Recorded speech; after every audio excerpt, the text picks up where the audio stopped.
오늘 설명드릴 내용은 인공지능의 대표 사례에 대해서 말씀드리려고 그러는데요. 인공지능 얘기 국내에서 지겹도록 이제 많이 들었는데 해보면 이제 머릿속에서 이렇게 떠오르는 것은 없습니다. 잘 생각을 해보면 기껏해야 이제 알파고 정도. 그 다음에 이제 생각나는 거 제가 강의하면서 뭐냐고 물어보면은 인공지능 스피커 정도 얘기를 합니다. 그리고 인공지능 스피커 가지고 그러면은 뭐를 사용하세요? 라고 물어보면은 뭐 그냥 노래 듣는다, 뭐 알람으로 쓴다, 뭐 요 정도인 것 같아요. 가끔 가다가 일기예보 물어보고 뭐 이러시는 분들도 있는 것 같고. 그 인공지능이 세상을 바꿀 것처럼 얘기를 했는데 아직은 국내에 그렇게 피부에 와닿는 건 없죠. 물론 뭐 국내에도 여러 가지 노력하는 것들은 있고 인공지능으로 도전하는 분야가 있는 거는 사실인데 아직까지 이렇게 가시적인 성과가 나오지는 않는 것 같습니다. 근데 해외에서는 이제 인공지능의 대표 사례로 이제 산업과 세상을 바꾸는 이제 역할을 하는 것들이 조금씩 나타나고 있거든요. 그래서 그것들에 대해서 이제 대표 사례에 대해서 이제 좀 설명을 드리려고 그럽니다. 인공지능의 대표 사례로 얘기를 할 때 반드시 짚고 넘어갈 수밖에 없는 게 이 켄쇼라는 겁니다. 왜냐하면은 이제 세계경제 포럼이 이제 4차 산업혁명이라는 용어를 만들었는데요. 세계경제 포럼은 이제 대부분의 분들이 익숙하실 거예요. 다보스 포럼이라고도 흔히 얘기를 하는데 전 세계에서 이제 가장 힘 있는 사람들, 대통령을 비롯해서 뭐 이제 완전 글로벌 대기업들의 글로벌 기업들의 오너들이나 CEO들이 가서 참석을 할 수 있는 거기 뭐 참석을 할 정도면은 대단하신 분들이죠. 그런 분들이 이제 참석하는 회의고 다보스에서 정기적으로 하기 때문에 다보스 포럼이라고도 얘기를 하는데 거기에서 이제 4차 산업혁명이라는 얘기를 했고요. 4차 산업혁명에 대해서 무엇인가에 대해서 막 얘기를 하다가 인공지능 얘기하면서 이제 뽑혔던 대표적인 회사를 테크놀로지 파이오니라라고 해서 우리나라 말로 하면 이제 기술 선도 기업 정도 될 것 같은데 켄쇼를 기술 선도 기업으로 이제 선정을 했습니다. 그래서 이제 전 세계적으로 알려지게 되었고요. 이거는 이제 금융계의 일종의 알파고라라고 부르면서 이제 신용 등급이나 시장 분석, 이벤트 분석 등에서 이제 기존의 다른 어떤 소프트웨어나 이런 거에 비해서 이제 압도적인 성능을 보여주어서 이제 관심을 받았던, 그리고 지금도 상당히 관심을 받고 있습니다. 그런 이제 서비스라고 보면 될 것 같습니다. 켄쇼는 여러 가지 일을 하는데 애널리스트 15명이 4주 동안 한 일을 단 5분 만에 끝내는 능력을 보여줬어요. 그래가지고 이제 깜짝 놀랐는데 이것 때문에 이제 뉴욕타임즈는 로봇이 월스트리트를 침공했다라고 이제 보도하기도 했습니다. 근데 뉴욕타임즈는 이런 것들을 상당히 잘해요. 제가 기억나는 것 중에 하나가 옛날에 이제 자료 찾다가 저도 봤던 것 중에 이제 기억이 났는데 인상적이어서 기억이 났는데 우리 삶을 바꾼 것 중에 대표적인 게 이제 통신이죠. 세계 최초의 통신이 뭘까요? 뭐 이제 비둘기, 뭐 이제 이런 거, 마차를 통해서 뭔가 편지 주고받고 이런 거 빼고 현대화된 최초의 통신이 이제 전보예요. 대부분의 분들은 이제 써보신 분들이 없을 테고, 뭐 저도 직접 써보지는 않았는데 우리가 흔히 아는 것처럼 뭐 띠띠띠띠 뭐 이러면서 모스보라고 우리가 알고 있는 이런 것들이 다 전보라고 보시면 될 것 같은데 세계 최초의 정보를 개발을 했을 때 이거에 대해서 이제 특필한 데도 이제 뉴욕타임즈거든요. 뉴욕타임즈가 정보를 설명을 할 때 뭐라고 설명을 했냐라고 그러면은 그때는 이제 통신이란 개념 자체가 없었으니까 뭐 비둘기 날리고 이랬던 시절이니까 이거를 설명을 할 때 뭐라고 설명을 했냐면은 인류는 글자에 날개를 달아서 나비를 만드는 방법을 배우고 있다. 이렇게 보도를 했습니다. 그래서 이런 식으로 기술 언어를 되게 이제 감성적으로 포장을 해서 대중들한테 설명을 하고 그것으로부터 호응을 얻어내는데 이제 조금 탁월한 능력이 있는 것 같습니다. 근데 아까 방금 말씀드린 것처럼 조금 전에 설명드린 것처럼 애널리스트 14명이 4주 동안 할 일을 한 5분 만에 끝내는 능력을 보여줬다라 그랬잖아요. 이거를 켄쇼 창업자가 직원이 몇 명 없을 때 투자를 받으러 갔어요. S&P에. 그러면서 S&P에다가 우리 기술이 이런데 투자를 받을 수 있는 회사를 알아봐 주세요라고 얘기를 했는데 방금 말씀드린 것처럼 자기네들 시니어 애널리스트들이 15명이 4주 동안 한 일을 단 5분 만에 끝내는 능력을 보고 일주일 뒤인가 바로 결정을 했다라고 합니다. 그래서 5억 5천만 달러에 인수를 했는데, 참고로 우리가 알고 있는 알파고가 딥마인드가 4억 달러로 인수를 했어요. 그러니까 훨씬 큰 가치를 인정을 해준 거죠. 그리고 실질적으로 요거 이후에 이제 알파고가 예측을 해서 전 세계적으로 유명해졌던 게 뭐냐면은, 뭐 예를 들어서 영국이 브렉시트 이후에 파운드화 변화 뭐 이런 거에 대해서 예측을 했고요. 이거는 진짜 예측하기 쉽지 않죠.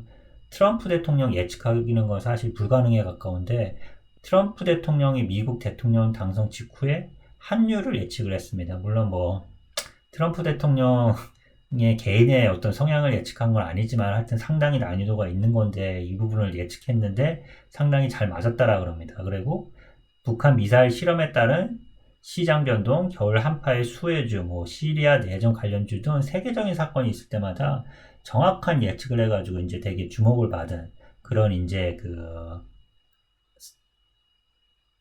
기술이라고 보면 될 것 같습니다. 그리고 이것들이 이제 켄쇼가 뭐 이제 그 요런 예측뿐만 아니라 또 사용하는 분야가 뭐 이제 기업 공개 이런 분야에 대해서도 이제 많이 해외에서는 사용을 한다라고 합니다. 그래서 켄쇼를 도입한 기업은 기존에 뭐 600명이 하던 일을 2명으로 줄였는데, 대부분이 이제 켄쇼에서 무리 없게 처리를 해서 회사가 돌아가는 데는 큰 문제가 없었다, 이런 얘기가 나옵니다. 그래서 뭐 켄쇼를 얘기를 하면서 되게 대단하다라는 얘기도 하면서 그 월스트리트의 이제 그 높은 셀러리맨들의 그 미래를 위험하게 바라보는 시각도 있는 것도 사실이고요.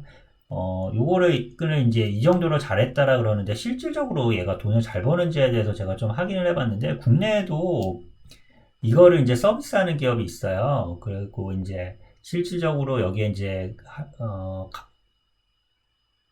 실질적으로 여기에다가 돈을 맡겨가지고 그 수익을 보시는 분들도 국내에 꽤 있는 것 같습니다. 보시는 것처럼 IBK 켄쇼 4.0 레볼루션 펀드라는 게 있는데, 국내 최초로 미국의 이제 켄쇼의 그 AI 기술을 이용해가지고 주로 4차 산업혁명에 대해서 이제 투자하는 펀드라고 보시면 될 것 같습니다. 기사 보니까 21년 2월에 수탁고가 벌써 2천억이 넘었다라 그러더라고요. 그러면서 이제 발표하는 게 1년 수익률이 78%라고 이제 얘기를 했는데, 제가 요거 찍을 시점인 이제 오늘이 며칠이죠?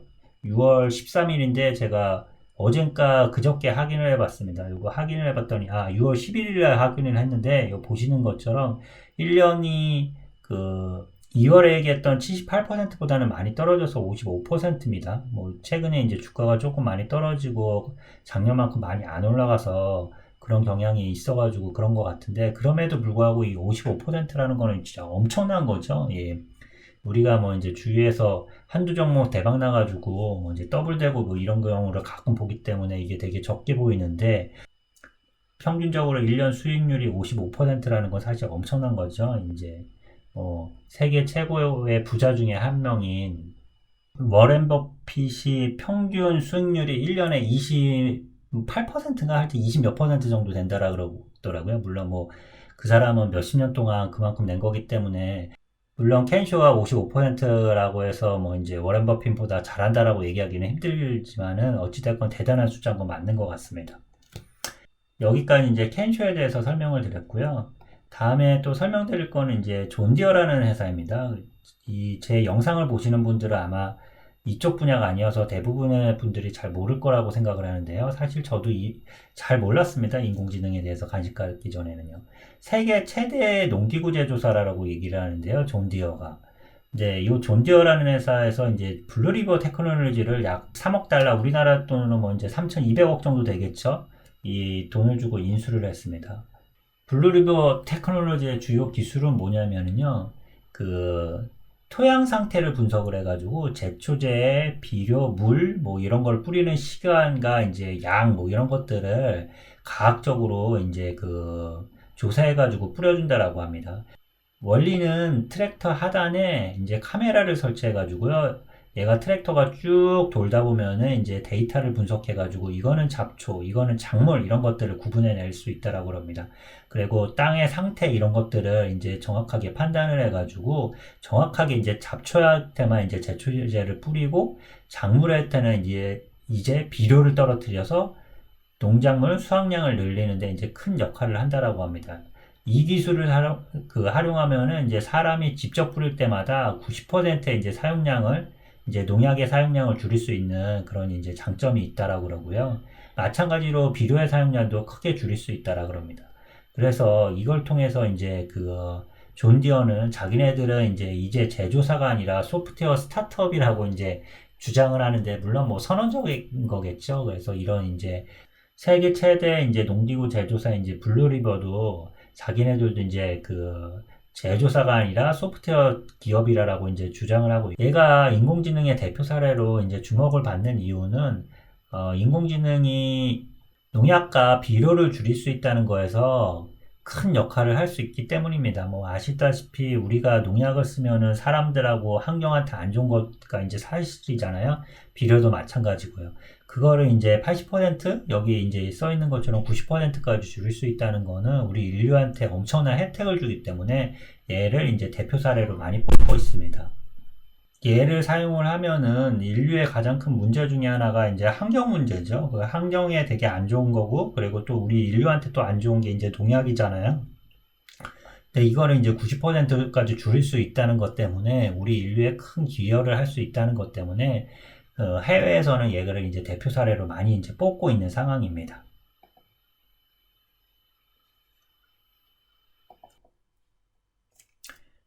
또 설명드릴 거는 이제 해외 사례 중에 이제 마지막 설명일 것 같은데 왓슨입니다.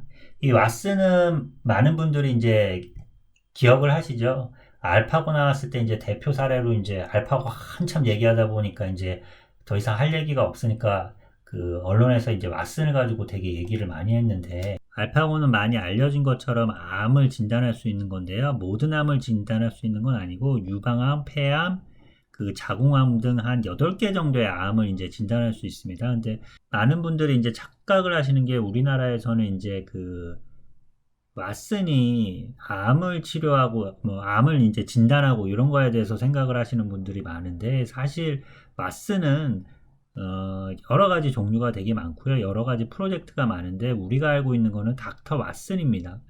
IBM이 사실 슈퍼컴퓨터 쪽에서 되게 앞서가고 있거든요. 그리고 이제 여러 가지 이제 퀴즈 푸는 것도 있고 다양한 이제 프로젝트를 하고 있는데 그 중에 하나가 이제 닥터 왓슨이에요. 그래서 이제 닥터 왓슨이 아무래도 사람의 목숨이랑 상관이 있는 의학 이런 분야다 보니까 국내에서 특히 더 많이 알려져 있는 상황이고요.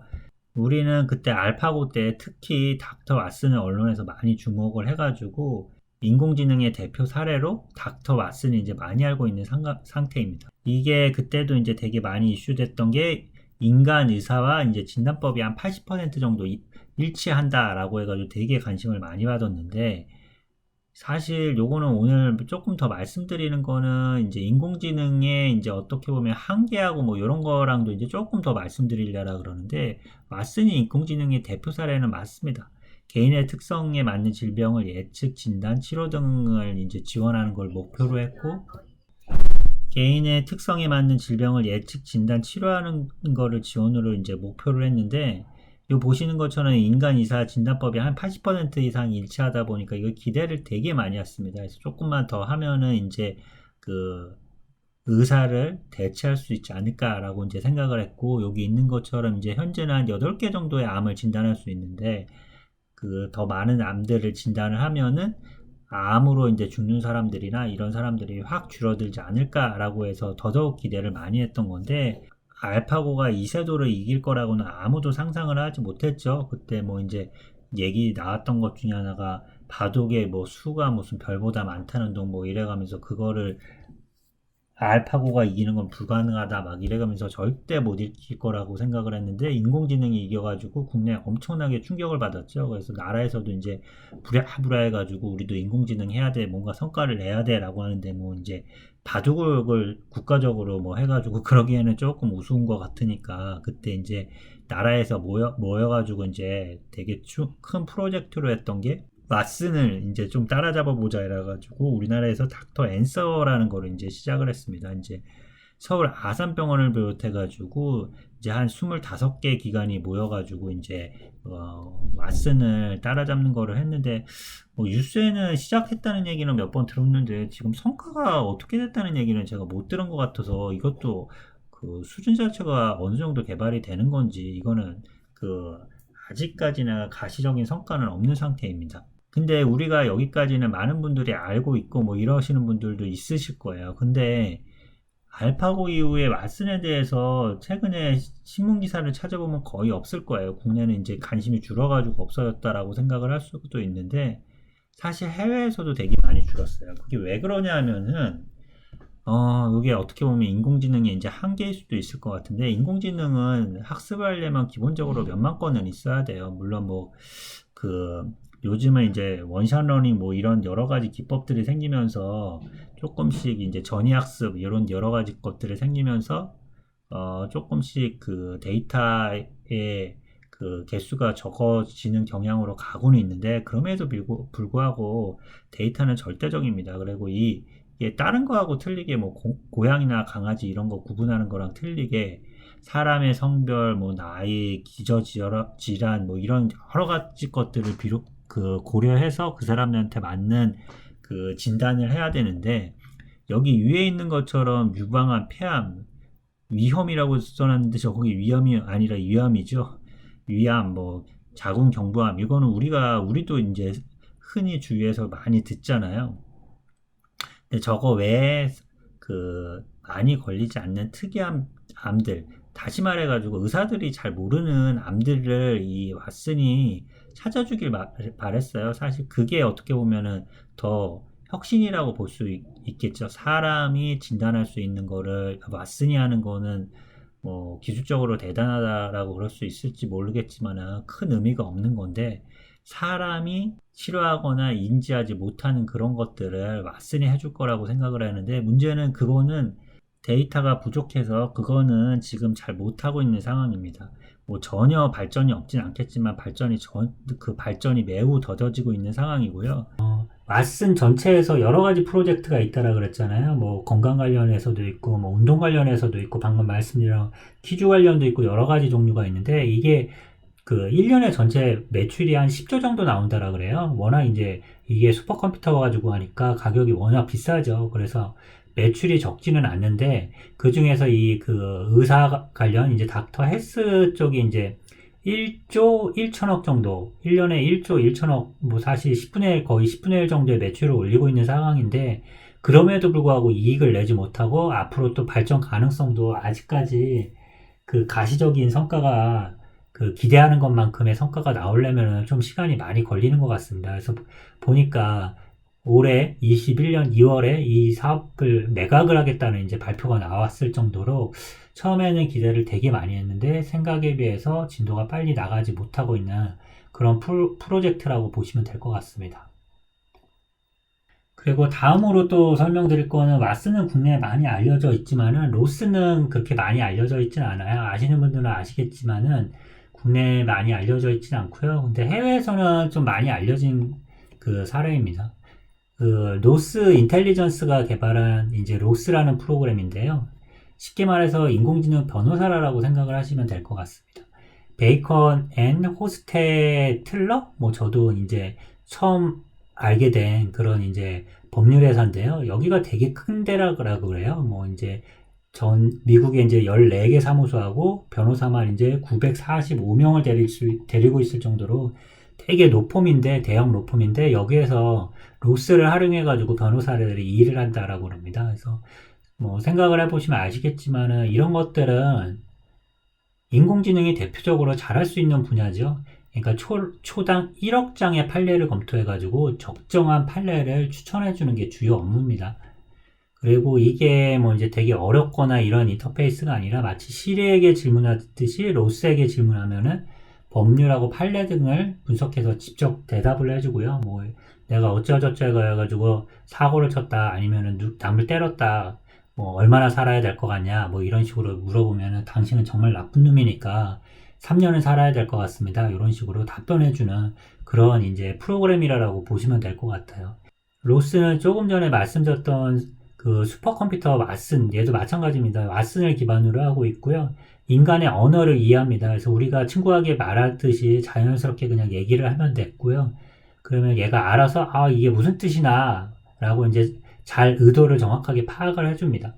그리고 로스의 특성상 인공지능이기 때문에 일을 하면 할수록 뭐 다른 것도 마찬가지이긴 할 텐데 얘는 특히 이제 사람하고 대화하고 사람하고 이제 서비스하고 이런 거가 이제 주 어떻게 변호사가 옛날에도 우리가 말 잘하면 변호사라고 그랬잖아요.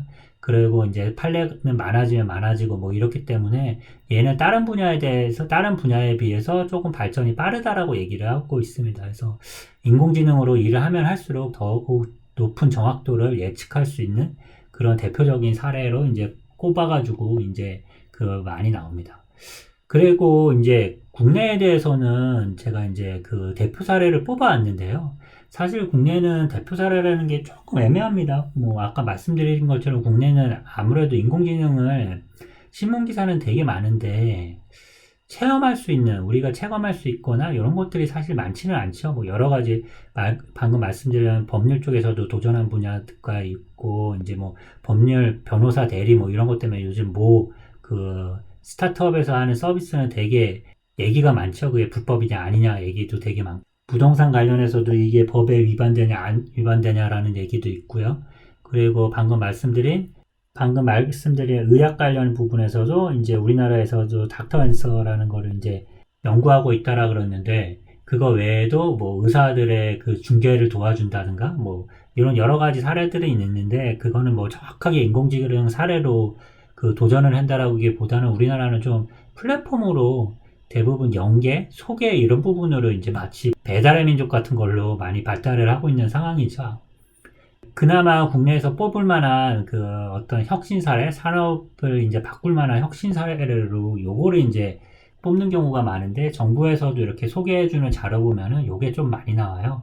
아, 요게 딱 보시면은 용광로입니다.